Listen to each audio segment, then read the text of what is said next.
Hello friends, कैसे हैं आप। आशा करते हूँ सब लोग अच्छे होंगे। आज के वीडियो में हम बात करेंगे लेट्रोजोल टैबलेट के बारे में। लेट्रोजोल टैबलेट हम कब रिकमेंड करते हैं, कितनी मात्रा में लेना चाहिए, इसके क्या साइड इफेक्ट होते हैं और क्या बेनिफिट होते हैं, इसी के बारे में आज हम डिटेल में जानेंगे। जब भी आप लेट्रोजोल टैबलेट लेते हैं तो ये प्रिस्क्रिप्शन पे ही मिलती है, विदाउट प्रिस्क्रिप्शन आपको कभी नहीं लेना है। मोस्टली हम लेट्रोजोल टैबलेट कब रिकमेंड करते हैं, जब आप काफ़ी टाइम से कंसीव करने के लिए ट्राई कर रहे हैं और कंसीव नहीं हो रहा, यानी कि अनएक्सप्लेन फर्टिलिटी है आपको। यानी कि जैसे आपने सुना होगा कि हस्बैंड और वाइफ की दोनों की ही रिपोर्ट से नॉर्मल है, कहीं कोई प्रॉब्लम नहीं आ रही, फिर भी बच्चा नहीं ठहर रहा। तो ऐसी कंडीशन में हम लेट्रोजोल टैबलेट को दे करके जल्दी से कंसीव करवा सकते हैं पेशेंट को। और मेरे बहुत सारे पेशेंट हैं जो वन मंथ में भी कंसीव किया है, एक बार के ट्रीटमेंट से भी। तो बहुत सारे ऐसे लोग होते हैं जिनको कोई प्रॉब्लम नहीं होती है, अदर कोई डिजीज ही नहीं है, फिर भी उनको कंसीव नहीं होता है। तो ऐसी कंडीशन में नॉर्मली 1-2 महीने ट्रीटमेंट लेने पे भी कंसीव हो जाता है, कई लोगों को थोड़ा टाइम लगता है। तो सबसे पहले तो मैं आप लोगों को एक बात कहना चाहूंगी कि अगर आप काफ़ी टाइम से ट्राई कर रहे हो और कंसीव नहीं कर पा रहे, तो ऐसे में आपको डॉक्टर्स की सलाह लेना चाहिए। डॉक्टर जो भी बोले वो आपको करना चाहिए। हम सबसे पहले कुछ टेस्ट करवाते, हस्बैंड के भी वाइफ के भी दोनों टेस्ट करवाते, उनमें देखते हैं कि किस में खराबी आ रही है। जिसमें खराबी आ रही है उसका ट्रीटमेंट चलता है। अगर कोई खराबी नहीं आ रही तो हम नॉर्मली ट्रीटमेंट देते हैं कि आप जल्दी से कंसीव कर पाओ। ओके, जैसे कि आप कहीं जगह ट्रीटमेंट करवा पाए और आपको कंसीव नहीं हो रहा, तो आप एक बार ही हमसे भी कंसल्ट करके देख सकते हैं जल्दी से कंसीव करने के लिए। हम बात करते हैं लेट्रोजोल टैबलेट के बारे में। लेट्रोजोल टैबलेट की अगर हम मात्रा की बात करें तो ये 2.5 mg यानी कि 2.5 mg, 5 mg और 7.5 mg तक ये अवेलेबल होती है मार्केट में। ये आपकी कंडीशन पर डिपेंड करता है कि डॉक्टर आपको क्या प्रॉब्लम है, किस लिए डॉक्टर आपको दे रहे हैं। ओके, अगर हम नॉर्मली शुरुआत में देते हैं तो 2.5 mg की एक टैबलेट पर डे पेशेंट को देते हैं। इसको हम पीरियड के सेकेंड डे से दिलवाते हैं, यानी कि 1 तारीख को आपका पीरियड आया तो हम 2 तारीख को इसको देते हैं। जब भी हम पीरियड के दूसरे दिन से पेशेंट को देते हैं तो हमें बहुत अच्छे रिजल्ट मिलते हैं, यानी कि कई पेशेंट 25% पेशेंट 1 मंथ में ही कंसीव कर लेते हैं।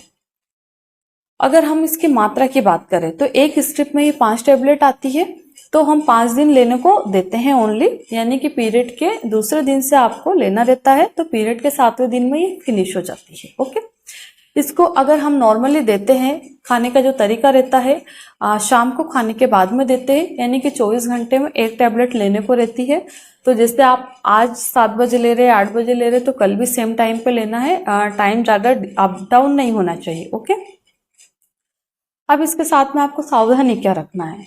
जब भी डॉक्टर आपको लेट्रोजोल की टैबलेट प्रिस्क्राइब करते हैं तो इसके साथ में, जैसे कि आप लोगों ने देखा होगा कि डॉक्टर आपको 4-5 तरह की दवाइयाँ देते हैं, जैसे कि uterine tonic, multivitamin, iron, calcium, folic acid, यानी कि ये कॉम्बिनेशन में अवेलेबल होते हैं। पर जब भी आप डॉक्टर के पास जाते हैं तो मोस्टली 4-5 तरह की मेडिसिन तो आपको दी ही जाती है। ओके, तो इसके साथ में आपको 1 गिलास दूध पर डे लेना है। अगर आप 1 गिलास नहीं ले सकते तो 1 कप दूध आपको जरूर लेना है, क्योंकि लेट्रोजोल टैबलेट लेने के साथ साथ हमको अच्छी डाइट की भी जरूरत है, अच्छा न्यूट्रिशन मिलना चाहिए, आपको कोई हेल्थ इश्यू नहीं होना चाहिए और एंजाइटी नहीं होना चाहिए, क्योंकि हम काय को दे रहे हैं कि आपको जल्दी से कंसीव हो। और अगर आप सिर पकड़ के बैठे रहेंगे कि मुझे कंसीव क्यों नहीं हो रहा, मुझे कंसीव क्यों नहीं हो रहा, हम लोगों में कोई खराबी नहीं है, तो आप बिल्कुल भी टेंशन मत लीजिए, बहुत जल्दी कंसीव कर पाएंगे। बस आप डॉक्टर से के टच में रहिए, जब डॉक्टर बुलाए तब आपको जाना है, डॉक्टर जो दवाइयाँ दे वो प्रॉपर टाइम पे लेना है। ओके,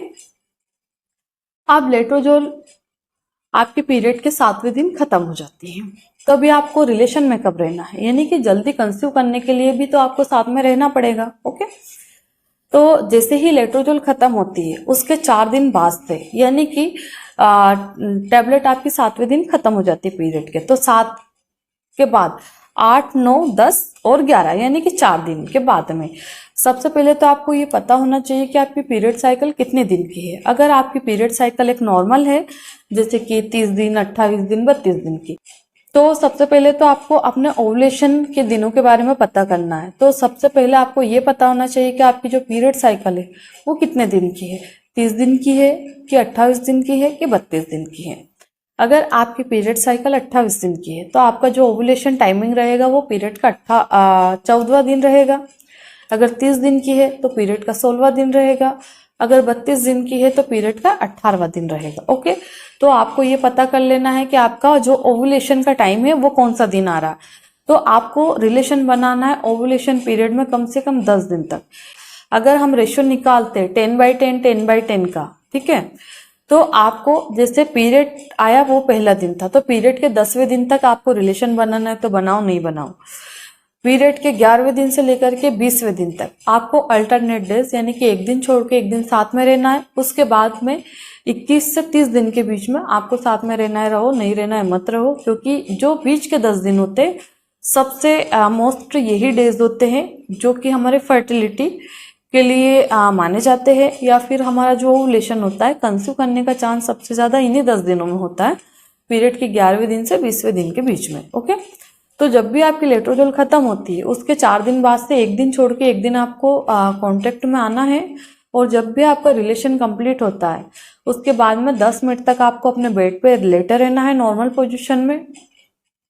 सेक्स पोजीशन की अगर हम बात करें तो नॉर्मल जो सेक्स पोजीशन आपको कंफर्टेबल लगती है, डीप पेनिट्रेशन होता है, उसी पोजीशन में आपको रहना है। जो डिस्चार्ज है, मेल का डिस्चार्ज है, वो पूरा डीप में होना चाहिए, बाहर नहीं निकलना चाहिए। यानी कि जिससे थोड़ा बहुत बाहर आता है वो कॉमन है। जैसे किसी की क्वांटिटी ज़्यादा आ रही है, 2 ml 3 ml आ रहा है, और किसी का जो सीमेन है वो काफ़ी पतला रहता है तो वो जल्दी बाहर आ जाता है। तो अगर ऐसी समस्या आप लोगों के साथ भी है कि पूरा मटेरियल बाहर आ जाता है और आप काफ़ी दिनों से ट्राई कर रहे हो, ट्रीटमेंट भी ले रहे हैं, तो आपको डॉक्टर से इसके बारे में बात करनी चाहिए। डॉक्टर आपको मेडिसिन देंगे ताकि आपका जो सीमेन है थोड़ा गाढ़ा हो जाए, वो पूरा लिक्विड फॉर्म में बाहर आ जाता है। ओके, तो रिलेशन के बाद में 10 मिनट तक आपको लेटे रहना है। उसके बाद में भले आप वॉशरूम चले जाओ। अगर आपका पीरियड मिस होता है इस मंथ तो तुरंत आपको 2 दिन बाद ही प्रेगनेंसी टेस्ट करके देखना है। हो सकता है ये खुशखबरी आपको इसी मंथ मिल जाए।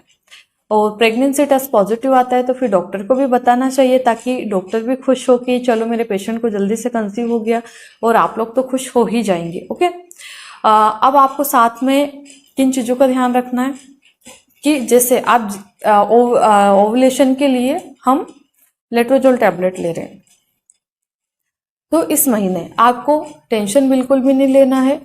हरी पत्तेदार सब्जियां खाना है, दूध भी लेना है। इसके बाद में बिल्कुल हेल्दी डाइट रखना है, बहुत गर्म चीज़ें नहीं खाना। पपीता पाइनएप्पल आपको बिल्कुल भी नहीं खाना है। इसके बाद में चाय या कॉफ़ी आपको सिर्फ दिन में 1 से 2 बार ही लेना है, इससे ज़्यादा नहीं लेना है। ओके, पपीता पाइनएप्पल बिल्कुल भी नहीं लेना है आपको, और बहुत ज़्यादा सीढ़ियाँ उतरना चढ़ना नहीं है। ओके, इन चीज़ों का आपको ध्यान रखना है। और हो सकता है कि इसी मंथ कंसीव हो जाए। अगर आप मेरा ये वीडियो देख रहे हो और इस वीडियो को देखने के बाद में आपने कंसीव किया है तो ये खुशखबरी मुझे भी ज़रूर दे आप लोग।